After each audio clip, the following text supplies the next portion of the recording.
Это актуальное интервью в студии Сергей Микитов. Здравствуйте. Недавно в Петропавловске-Камчатском состоялась выставка якутских товаропроизводителей «Сделано в Якутии».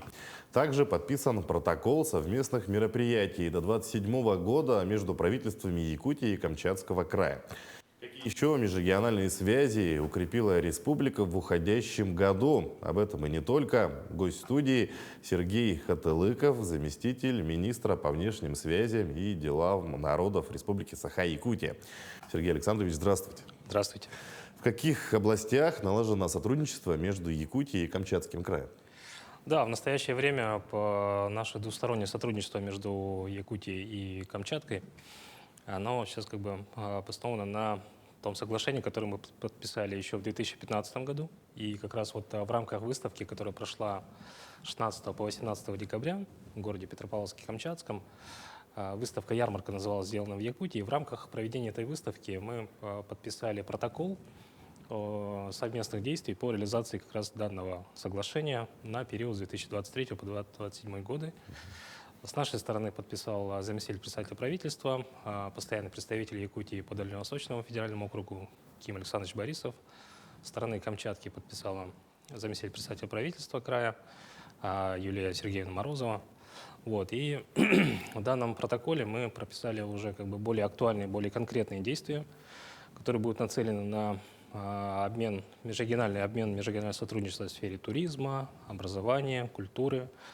Вот. Кроме этого, мы с Камчаткой давно сотрудничаем на таких площадках, как Северный форум, АРАСВА. АРАСВА — это Ассоциация региональных администраций стран Северо-Восточной Азии, и РАТОП. Вот. Кроме этого, мы с Камчаткой очень тесно работаем в таких мероприятиях, как Дни Дальнего Востока в Москве, улицы Дальнего Востока во время проведения Восточного экономического форума. И надо еще отметить, что в этом году мы успешно провели съемки второго фильма из цикла «Пути великих свершений», который был, так сказать, посвящен первым русским первопроходцам, именно Витусу Берингу, замечательному землепроходцу и командору. Вот. И хотелось бы также поблагодарить наших камчатских коллег, потому что они, благодаря их поддержке, местным энтузиастам и благодаря слаженной работе коллектива, съемки прошли на очень высоком уровне. Вот с какими еще регионами Якутия заключила соглашение о долгосрочном сотрудничестве? Можно ли говорить уже о каких-либо результатах такой работы? Да, в настоящее время у Якутии есть уже заключенное соглашение с 48 регионами. В этом году мы пополнили ряд этих соглашений с следующими российскими регионами, как Республика Крым, Санкт-Петербург, Приморский край, Ханты-Мансийский автономный округ Югра, Амурская область, Кемеровская область, Камчатский край и Донецкая Народная Республика, которым соглашение было подписано буквально на днях. Вот. Ну, конечно, в условиях нынешней геополитической и экономической обстановки, это все равно развитие кооперации между нашими субъектами приобретает особую актуальность с точки зрения импортозамещения. В первую очередь это высокотехнологичные продукции и услуги, налаживание новых направлений в деловой кооперации между хозяйствующими субъектами, чтобы развивать новые рынки сбыта продукции и услуг. Но в целом торгово-экономические отношения Якутии с субъектами Российской Федерации, они говорят о том, что потенциал межрегионального сотрудничества очень высокий, активно используется в области строительства, ЖКХ, транспорта, энергетики и других направлений. В этом году в Якутске состоялся Северный форум по устойчивому развитию. Как последние политические события отразятся на работе Северного форума в ближайшие годы? И изменился ли вектор международного сотрудничества? Да, действительно, наша республика уже 4-й раз проводит Северный форум по устойчивому развитию.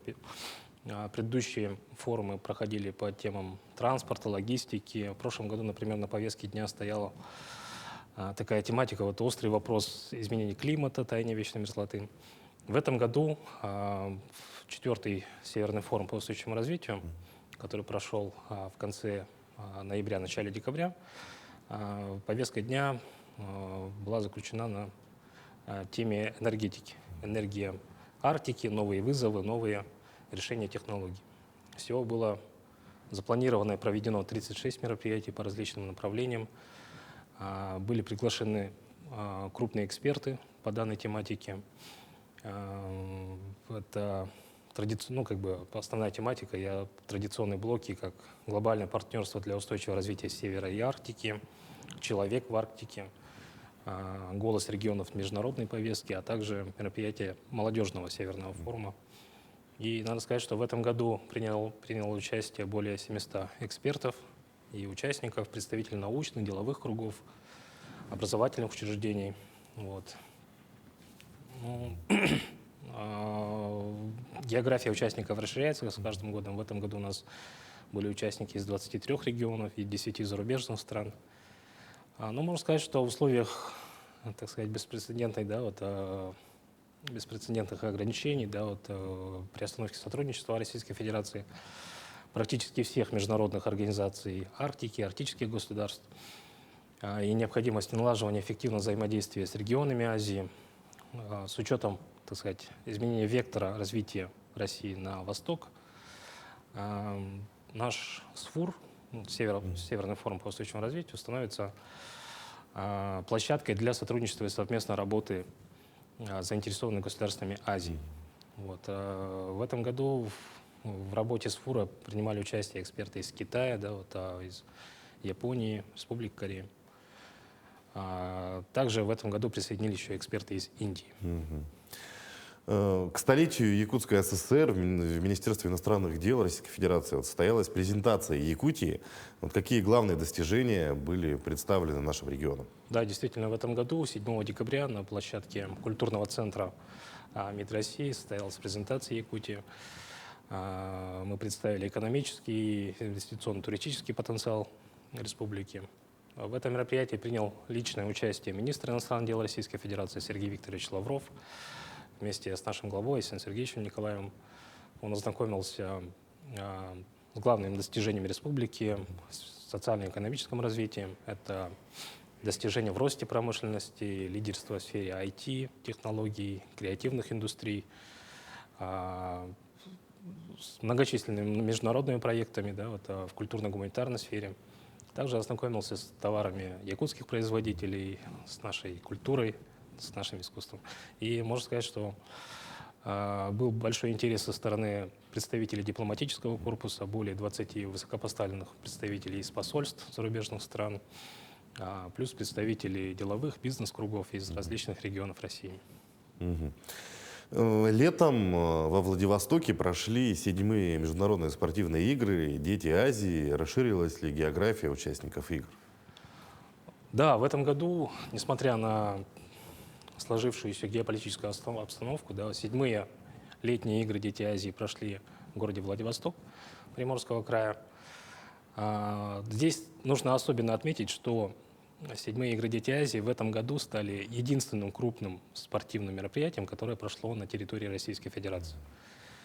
По итогам большой работы, которую Международный комитет «Дети Азии» провел вместе с Олимпийским комитетом России, с Олимпийским советом Азии, в играх приняло участие более 1300 юных спортсменов из 12 стран Азии, плюс 9 команд из Российской Федерации.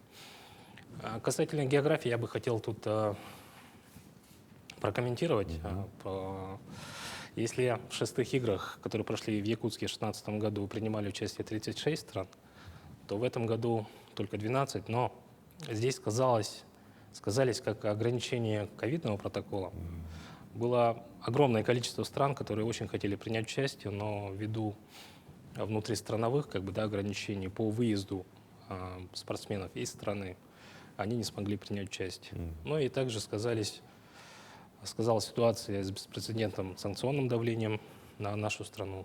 Но тем не менее, благодаря большой работе, проведенной Международным комитетом «Дети Азии», также с Олимпийским комитетом России, с Олимпийским советом Азии, юные спортсмены из этих стран, приехав в Владивосток, познали, что такое настоящее русское гостеприимство, узнали многое об истории, о культуре нашей великой страны, а также познали радость своих первых побед на, так сказать, международной спортивной арене. Ну, следующие-то игры уже пройдут в Якутске, и совсем скоро. Вот какая организационная работа идет по подготовке к предстоящим зимним играм вот в 2023 году, ну и к играм в Якутии в 2024 году?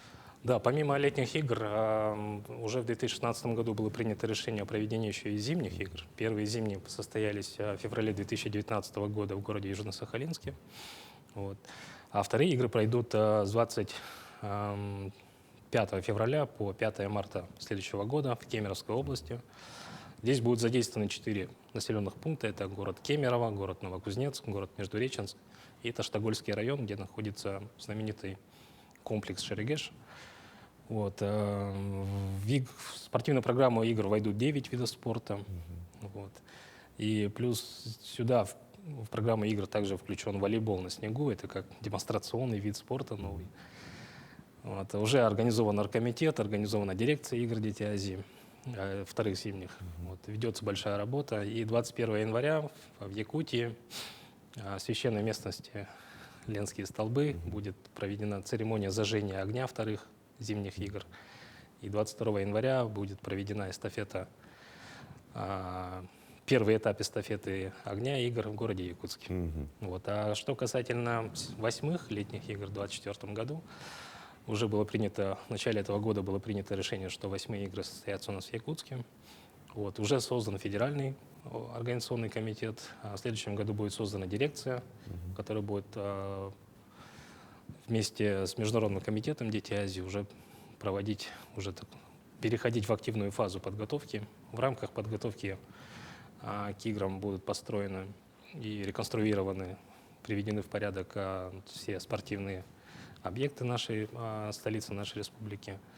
Также будет проведена большая работа по благоустройству, по ремонту дорог и так далее. Ну, мы все этого мероприятия очень сильно ожидаем, будем вместе работать. Ну и последний вопрос. Изменится ли существенно концепция внешних связей республики в новом году?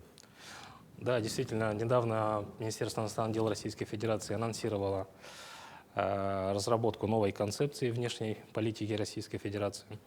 Ну, будем смотреть, как будет складываться геополитическая обстановка.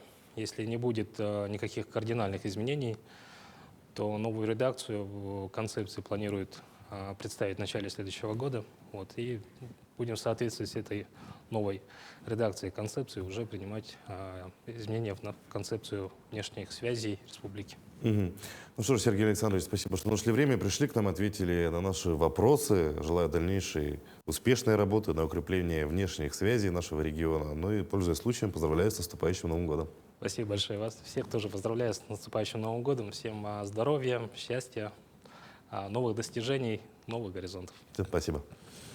Я напомню, вы смотрели актуальное интервью. Оставайтесь с нами.